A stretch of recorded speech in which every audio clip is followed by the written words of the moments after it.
Randolphs, we want to greet them with love, respect. We want to make sure that we emphasize customer service. Yeah, I do. We were the first true town and gown partnerships where Claflin students could come in and use their Panther Bucks and swipe their ID card. Percentage goes back to the university, first and only business. We're actually in talks with SC State. And shout out to Dr. Jackson. I just spoke to her today, VP of Student Affairs, just to really put the proposal on the table of giving students opportunities to have a kiosk where they can serve Italian ice and gelatos and use their ID cards, and state gets a percentage back. Brother, these brother, are who came up with that concept? So I mean, part of it was, so if you want to give back, you have to figure out how do you make the greatest impact? Like, who is your audience? What institutions, organizations, businesses have the most demand? Like, why does that matter? And Claflin, because of what they did for me in terms of my own educational experiences, they had to be the first. And students always wanted something off campus. It's never enough things on campus. And because I was working in student affairs, I kind of anticipated and saw that need. And so, and it also allowed me to really talk to key people to say, hey, I think this would be a great initiative for us to do in Orangeburg. And so we did it, and we hadn't really, I mean, people know about it, but we still need to do a little bit more investment in that area because, I think the more students that know about it, they know about it now. Yeah, I was gonna say if they don't know, they do know now. But no, man, that was something that we wanted to figure out. How do we? Because there's always different levels of business that you want to operate in. Like the first couple of years, you really want to find your brand. You really want to make sure that you're doing the research, you're doing the right investments, and then you want to scale that up in a way that it kind of makes sense. Yeah, brother, my mind is getting blown with That's why I tell everybody every time I do the interviews, because I find out something I didn't know. So you open up the shop, and I want to go back on something. You say you're not a black-owned business. You're a business that is happening to be black. Let me tell you, I know that's very true.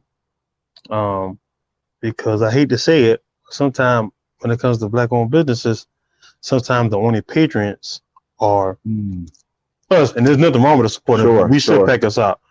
But the few times I've been there, I've always seen the guys at the job I call it my other cousins. I said, "Oh, look at my other cousins in here, my other cousins." And I never heard it say. Because I think because I've seen different people. I even seen during the summertime, I would see the camps. Yeah, man. Post like we here, and I'm like, in these camps, it's not all our camps, and I'm like. Yeah, it just give me a sign because I'm like, because sometimes I don't think, because sometimes you have to I hate when people try to prove their worth. Correct. I think that your business and the atmosphere speaks for itself. So, let's go there. Yeah, time that's because I'd rather go to yours than other place that start with a P. Correct. Because I'm getting love because we see this man, we see him in the community. Correct. And it also helps that he looks like me because then, and with this story, like, oh, this guy.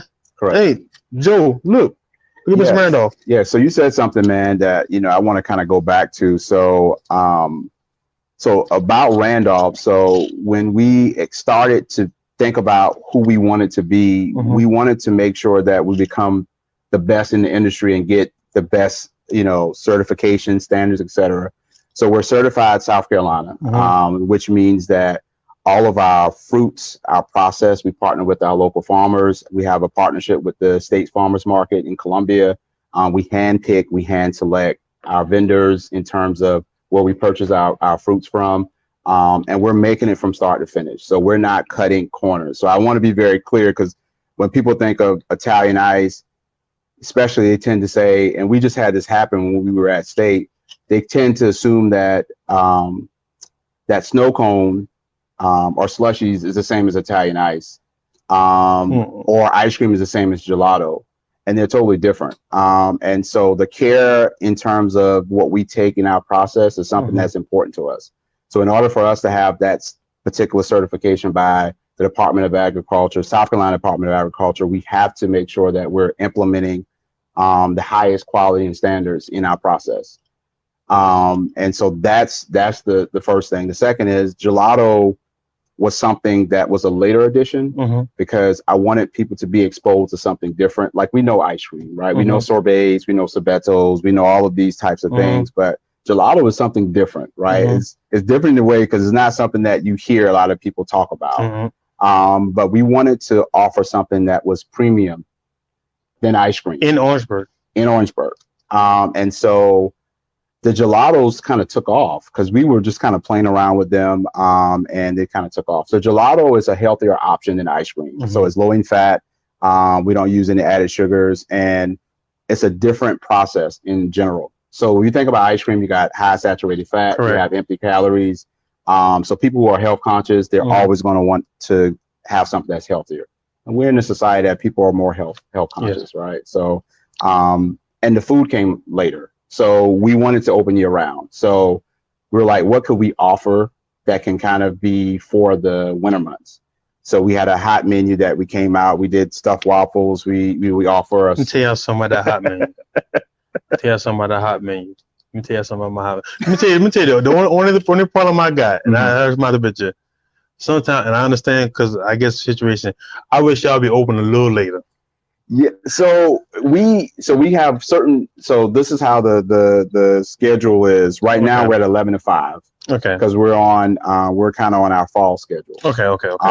Starting in December, we go to the initiative called Weekends at Randolph. So that's kind of a later option for people Thursday through Saturday. Starting from March up until probably the end of October. To the beginning of October. Our hours are Tuesday through Saturday from 11 to 7. Okay, so I'm gonna make sure you guys say that. So you're gonna start opening on Saturdays now? So we was always open on Saturdays. We just close now early. So and then also we partner with the local YMCA, and so we run all of their concessions because that partnership allows us to give back to the Y. So we have for people who come in to the water park. When the water park opens up, they can come to Randolph's there. We have our Italian ice and gelatos at the water park too. Wow. And then you mentioned the camps. Sometime, and that's been the challenge when we have all these partnerships. The camp was kind of the first of its kind where we partnered with the 1890 program at South Carolina State, where we had kids come in to really talk to them about entrepreneurship. Like we realized that maybe not everyone wants to own an Italian ice shop or go into an Italian ice and gelato business, but we wanted to expose youth to entrepreneurs, but also give them the skills that they need from a business perspective. So they worked on business plan, they worked on product development, they actually created their own product. We helped them throughout the entire process, and we actually featured their product on our Italian ice and gelato bar. And that was the first ever partnership that we created through the camp. Brother, you have no choice but to be successful. You really are an Orangeburg business. You are. I love the way you are aligning yourself with all these different camps and businesses, and university, because then that's different audiences. Yeah, and you also have to check the value in that, right? Because it goes back to that tithing. That's our way of giving. So yes, you want a business to be successful, right? Anyone does, no one wants a business to fail, but you have to realize that the business is based off people, right? And if you don't have people that support you, or if you're not giving back, then you don't need to be in the community. So I always tell people, they're like, and it's a restaurant I'm not going to name that y'all know I went hard on, and they sell red wings. And they sell red wings. Well, I'm gonna help you out on that, man. And y'all don't. I ain't never seen them. I ain't never seen them on no football jerseys. I ain't never seen them in no camps. That's all I'm saying. Well, it's something, and that's why I tell people, we got to look at what businesses are doing in the community, right? You check our track record. You may say, you know what, I can go to this place and get this cup